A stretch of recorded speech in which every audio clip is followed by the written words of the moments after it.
हे आमचं गाव आहे पांगोळी। मी आहे जया कांबळे। आमचे लाडके आमदार सुनील अण्णा शेळके यांनी आम्हाला खूप मदत केली।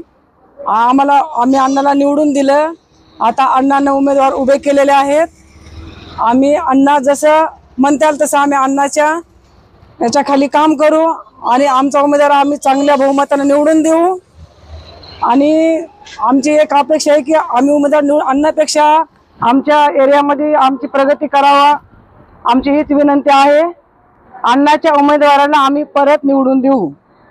भरपूर कामं झाले तशी अण्णांनी आणि अशी अडचणीला पण लोकांना मदत करतात। इतर वेळेस सुद्धा असं कोण गेलं ना की त्यांना सुद्धा अण्णा मदत करतात। गावामध्ये जो उमेदवार अण्णांनी दिलेला आहे तो चांगला आहे, त्यांची कामे पण आहे चांगली। हो, गरिबांना मदत करणार आहे। अण्णांनी जी कामे केली त्याच्याबद्दल अण्णांना 100% मतदान होईल। हा, अण्णांनी जो उमेदवार दिलाय तो निवडून येईल। लोकांचा प्रतिसाद चांगला आहे त्यांना। अण्णांचे जे उमेदवार आहेत त्यांना आम्ही वोट देणार। लोणावळ्यामधून। असं का बरं, दुसऱ्यांना का नाही? कारण अण्णा आमचे विश्वासातले माणूस आहेत। त्यांच्यावर आमचा विश्वास आहे आणि आमची कामं केलेली आहेत त्यांनी। करून देणार नाही, देतात ते करून आहे त्यांच्यावर आमचा।